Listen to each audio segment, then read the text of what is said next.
Welcome to Choice Classic Radio. Like us on Facebook, subscribe to us on YouTube, and help keep this show alive by donating at choiceclassicradio.com. For more of your favorite old-time radio shows, join us on our companion podcast, Choice Classic Radio, Mystery, Suspense, Dramas, and Horrors, where we bring to you the most mysterious tales that the golden age of radio had to offer. And now, with 314 episodes made, originally airing on the NBC network from 1949 to 1957, we bring to you Dragnet. Ladies and gentlemen, Dragnet has a very important announcement for all of you at the close of tonight's program.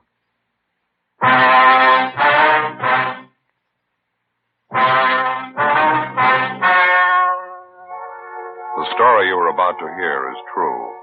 The names have been changed to protect the innocent. Fatima Cigarettes, best of all king-size cigarettes, brings you Dragnet.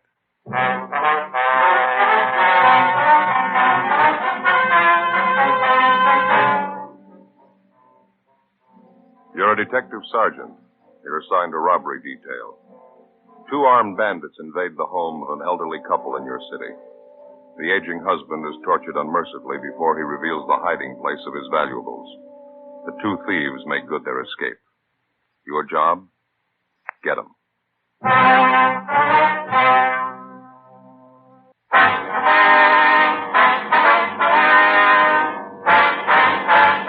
Dragnet, the documented drama of an actual crime.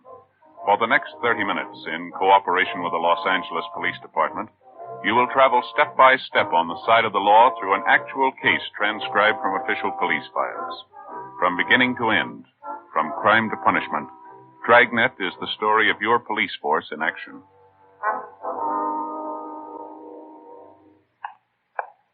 It was Saturday, October 3rd. It was hot in Los Angeles. We were working the day watch out of robbery detail. My partner's Ben Romero. The boss is Harry Didion, captain of robbery. My name's Friday. It was 11:38 p.m. when I got to Georgia Street Receiving Hospital, room 5, treatment room. Joe? Hi, how's it going, Ben? We're not going to be able to talk to him anymore tonight. Doctor said maybe late tomorrow morning. How's the old man making out? He's resting a lot better. Doctor gave him a sedative. Old fella sure had a rough time.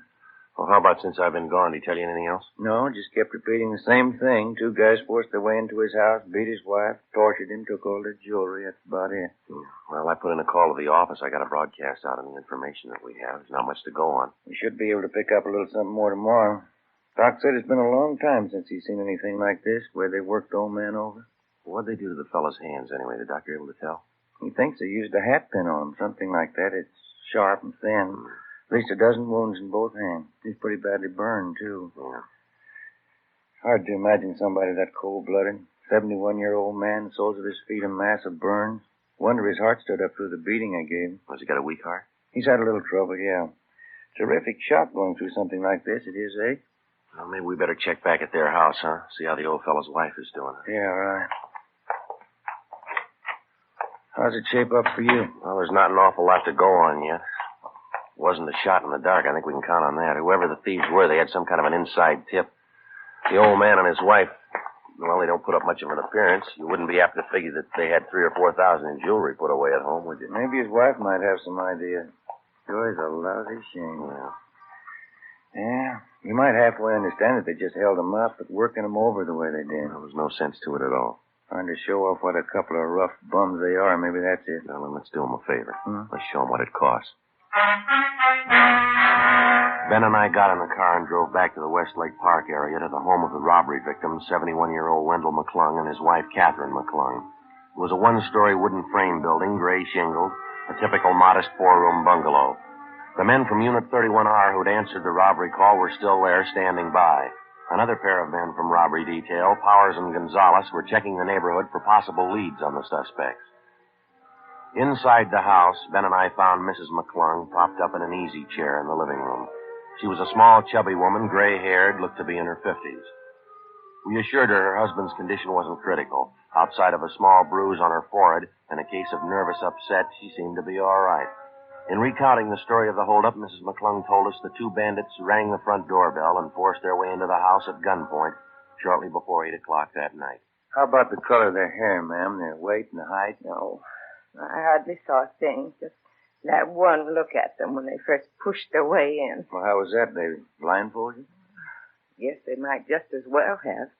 You see, when they started to hit Wendell, my husband Wendell, knock him down, I went after them, and one of them slapped me right across my face and knocked my glasses off. I see.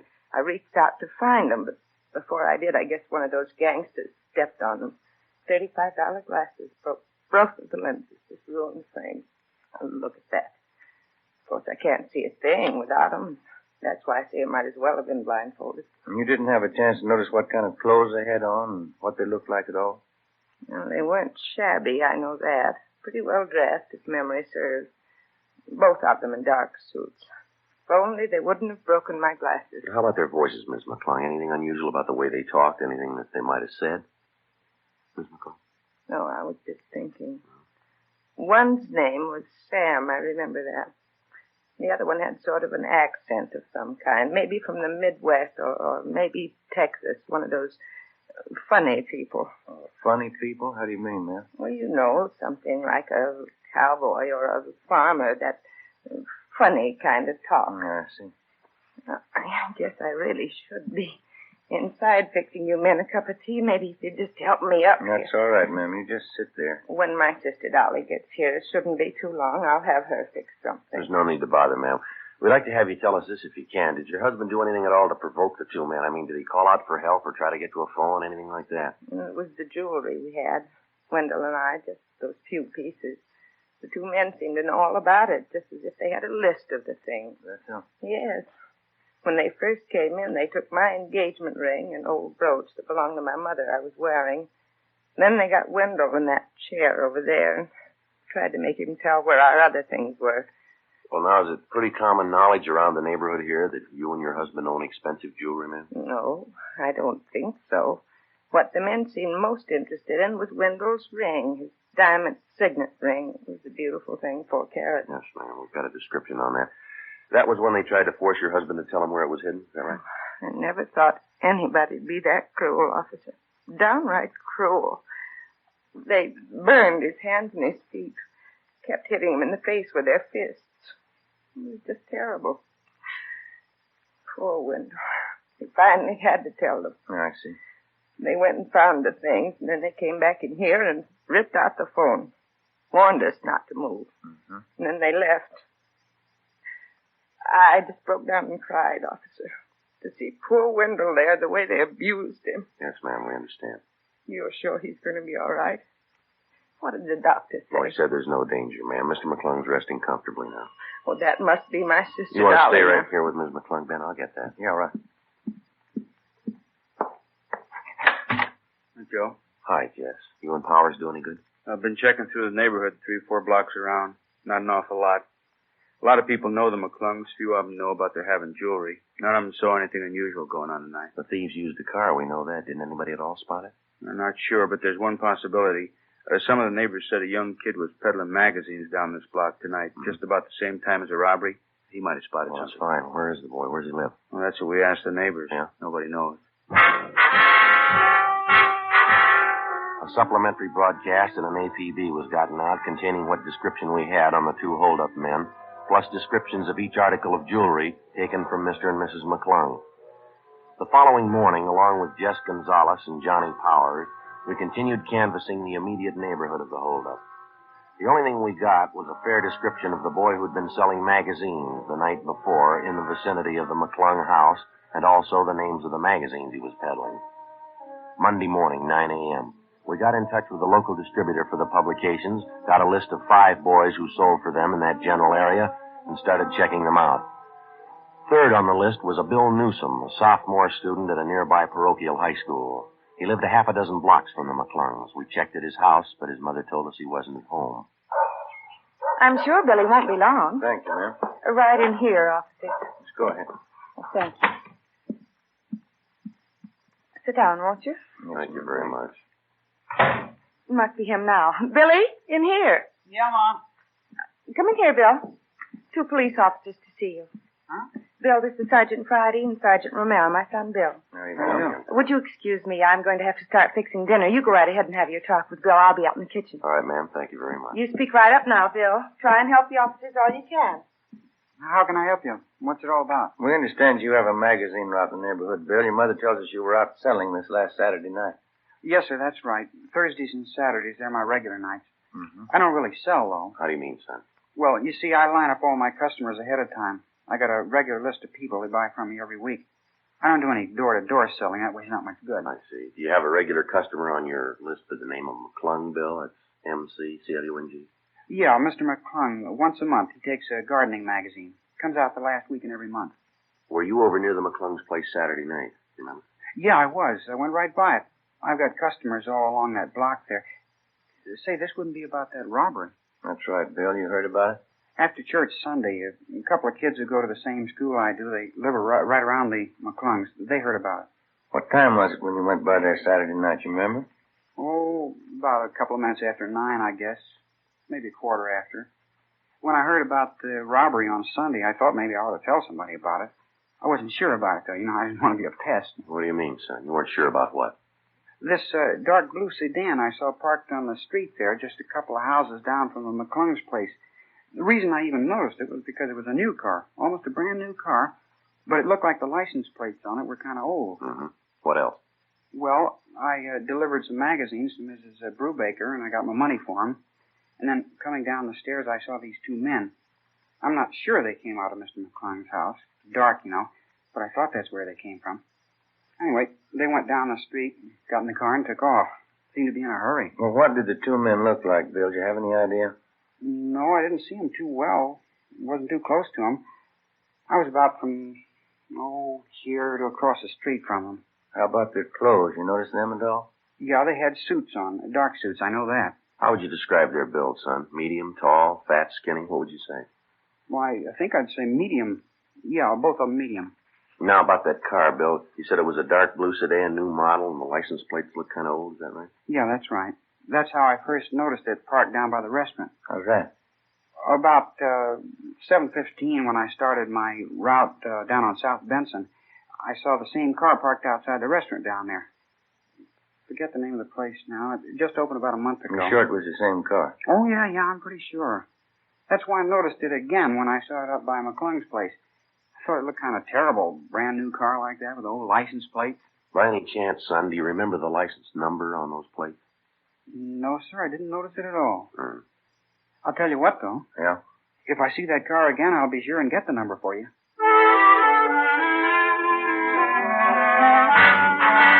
Before we left the home of 16-year-old Bill Newsom, we got a complete description of the car which he'd seen parked near the McClung's home on the night of the robbery. He told us it was a 1950 Hudson, four-door sedan, dark blue, white sidewall tires. We relayed the information downtown to robbery detail. After we left the boy's house, we drove to the vicinity of the restaurant on South Benson, where the Newsom boy had first spotted the Hudson sedan.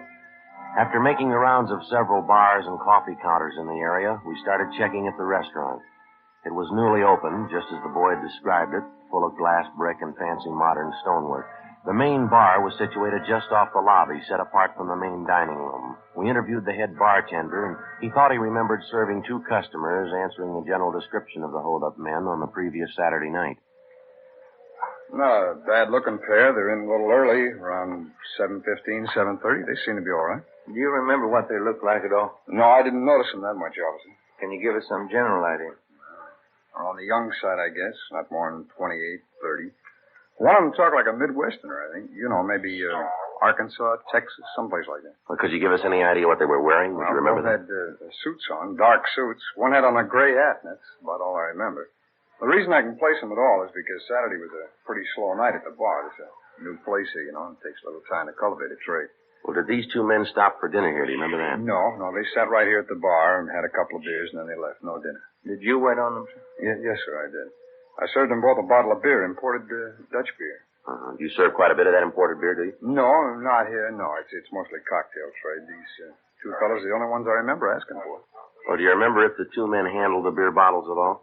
They handled them? Well, I mean, did you pour it? I filled up their glasses and set the bottle down. I guess they did handle them. They emptied the bottle. I see. They'd almost have to, wouldn't they?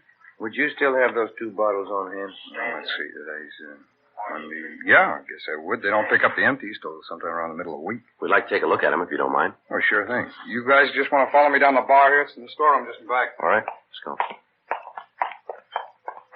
It's right back here, officer. Fine. Let's see. Yeah, they're right over here. There you go. Holland label. Only ones in the whole case. The same 2 I served those fellas. Yeah, I see. What do you think? Fingerprints? Maybe. And as soon as you get the fingerprints, you can pick them up, can't you? Yeah, when we find the men they belong to. Monday, 6 p.m. We called Latent Fingerprints, and they came out to check the evidence. First, they obtained a set of the bartender's fingerprints to serve as a basis for comparison. Then they dusted each of the empty beer bottles carefully. After the various sets of prints were lifted off the bottles, the men went back to the office to run the sets through, classify their findings, and then turn them over to R&I for further checking. While they worked on it, Ben and I ducked out and had a sandwich and a bowl of soup for dinner. 7:25 p.m. We got back to the city hall. I sure am getting tired of the kind of food that guy serves, Joe. It seems to get worse every time I go in there. It wasn't very good, was it? I'm willing to bet I know his formula for the soup. 2 gallons of hot water and 1 bouillon cube. Well, I've gone and done it before. I may still do it again. What's that? Bring my dinner from home in a paper sack. Pack a thermos full of hot coffee. Be a better deal than across the I street. don't know about that. You remember the last time you had your wife fix you up a thermos full of coffee? Yeah, I almost forgot. Wasn't any better than the stuff across the street. Hi. Where you 2 been? Hi, Jess. Getting something to eat? Leighton Prince called just a minute ago. Told him I'd give you the message. What's that? Well, the prints they lifted off those beer bottles, checked them through the record bureau. Yeah. Found 2 sets. They made both of them.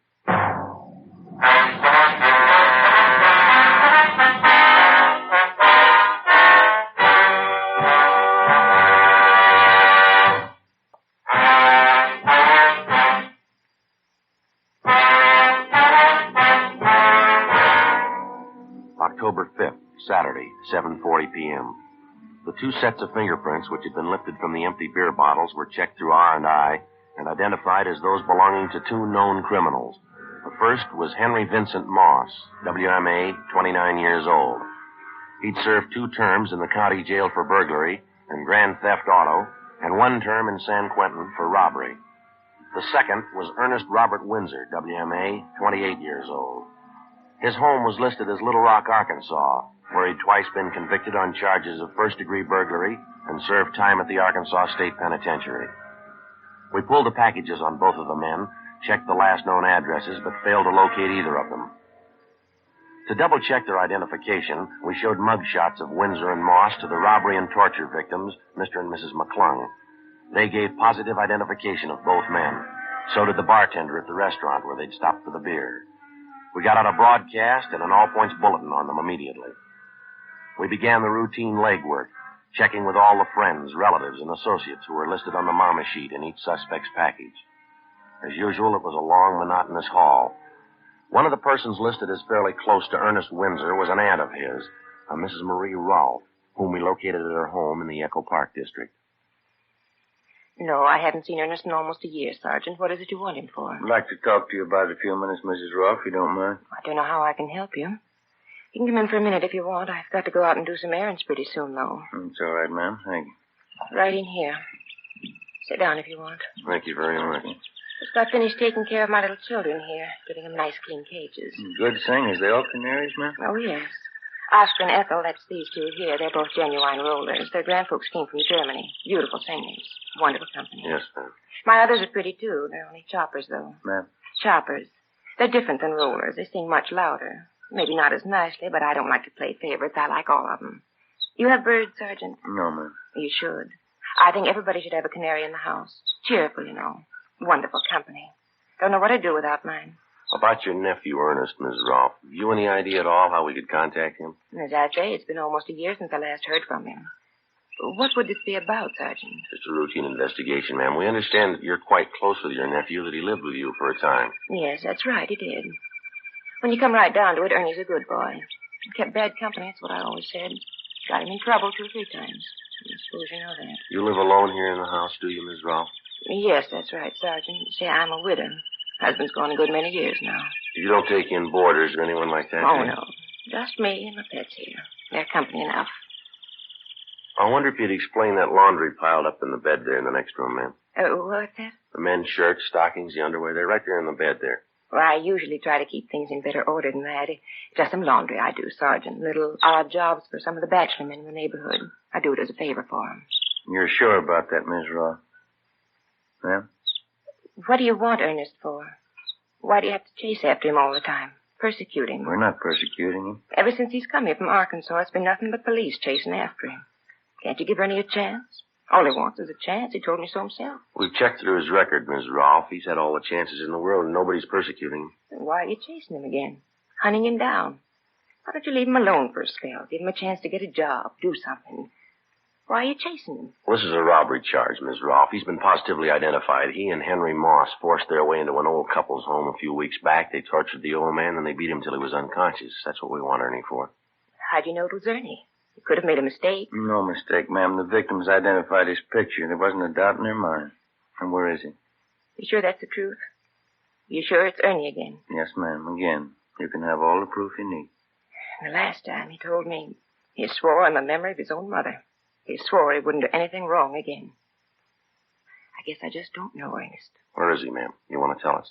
It's the last time, Sergeant. I'm sorry. Ernie's had his last time. Yes, ma'am. He's sleeping. The room over the garage. You'll find him there. Ernest Windsor was apprehended and placed under arrest. His room was searched, as well as the entire home of his aunt, Mrs. Marie Rolfe. We failed to find a trace of any of the jewelry stolen from Mr. and Mrs. McClung. After we made arrangements for a stakeout on the house, Windsor was taken downtown to the interrogation room, where Jess Gonzalez, Ben, and I questioned him for 5 hours. He refused to tell us anything. At a special show-up, he was positively identified as one of the hold-up men by the two victims. Windsor was booked at the main jail on suspicion of 211 PC. The investigation went on. Every possible lead on the other suspect, Henry Moss, was checked out. We got nowhere. It was obvious that either Moss was in possession of all the jewelry stolen from the McClungs, or it had been hidden away someplace, known only to Windsor and Moss. From time to time, we had Windsor taken from his jail cell for questioning. It wasn't hard to tell he was bothered with the possibility that perhaps Moss had run off with the entire loot and was enjoying himself while Windsor spent his time in jail. We worked hard on that particular angle while we questioned him, but Windsor still refused to break, to give us any kind of a lead on Moss. A month passed. Wednesday, November 8th. Sure working out into a dull routine. A full month. We got exactly what we started with. Yeah. If we could only get Windsor to break it, it'd sure do a lot toward wrapping this thing up, wouldn't it? I don't know what he figures he's going to gain, but keep him quiet. Yeah. Gonzalez and Johnny Power said they were checking out a tip from some informant this morning. Supposed to know where Henry Moss is. Wonder if they found any luck. They ought to be back by now. Yeah. Go ahead. Hey, Jess. Oh, hi. How about it? Did you do any good this morning? Oh, not a bit. Informant didn't even show up. Johnny's going to meet him this afternoon. Doesn't look to be very much. How about you fellas? Same, Jess. We're going as slow as you are. I get it. Robbery, Friday. Yeah, George. Uh-huh. 3rd and Main? You sure, huh? Right, yeah, right away. Well, maybe we got a break. What is it? Henry Moss. He tried to hock a ring at a pawn shop, 3rd and Main, about 20 minutes ago. You make it? Well, the pawnbroker stalled him. He didn't know for sure that the guy was hot. Well, how's it stand? Moss said he'd come back to close the deal. When? Half an hour. 11:55 a.m. A special detail of men, including Gonzalez and Powers, Ben and myself, were sent to cover the pawn shop near 3rd and Main. Gonzalez and Powers staked out in stores adjoining the place. Ben and I were stationed inside the pawn shop. Another team of men covered the rear exit. We waited. The suspect, Henry Moss, failed to show at the appointed time. We kept waiting. 1 p.m., 1:30. No sign of him. At 1:45 p.m., a young-looking, dark-haired man in a neat gray suit entered the shop and approached the manager at the rear counter. There wasn't any mistaking him. Henry Moss. He surrendered himself without even protesting.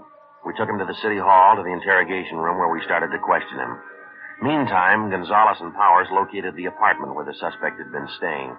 His rooms and personal belongings were searched, and every piece of the missing jewelry recovered. Surprisingly enough, in contrast to his partner, Ernie Windsor, Moss was cooperative, even obliging. We had a stenographer take his full statement, and then we got ready to move him over to the main jail for booking. Just a couple of questions before we leave, Moss.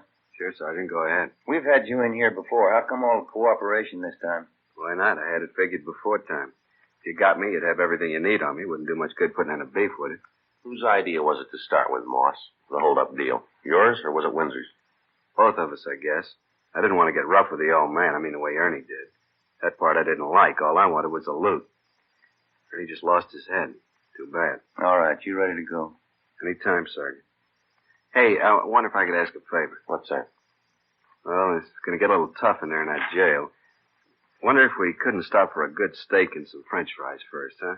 Maybe some good restaurant around here? No, it won't work, Moss. You know I wouldn't try anything. You put your order in a long time ago, mister. What do you mean? When you worked over that old couple. Yeah? That's when you ordered jail food.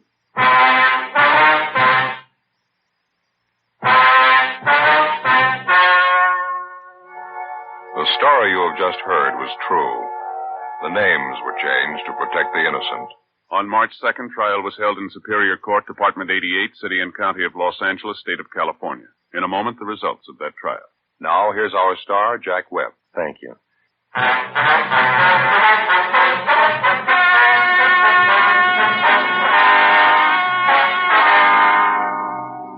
Ernest Windsor and Henry Moss were tried and convicted on one count of first-degree robbery and one count of assault with intent to do great bodily harm. Both men are now serving their terms in the state penitentiary. First-degree robbery is punishable by imprisonment for no less than 1 nor more than 10 years. Ladies and gentlemen, the lives of millions of ragged and helpless Koreans depend on the unneeded clothes in your closet.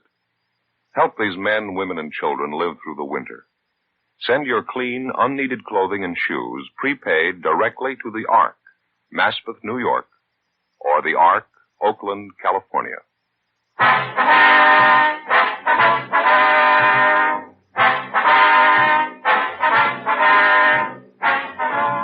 You have just heard Dragnet, a series of authentic cases from official files.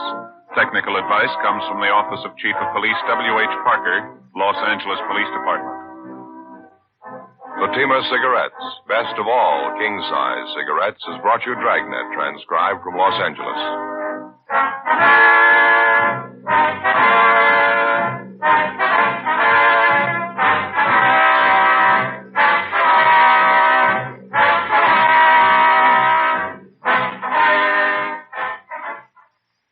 Stay tuned for Counter Spy, next over NBC. That concludes today's episode. We'd like to thank you and remind you to donate at choiceclassicradio.com. Remember, your donations make episodes like this possible.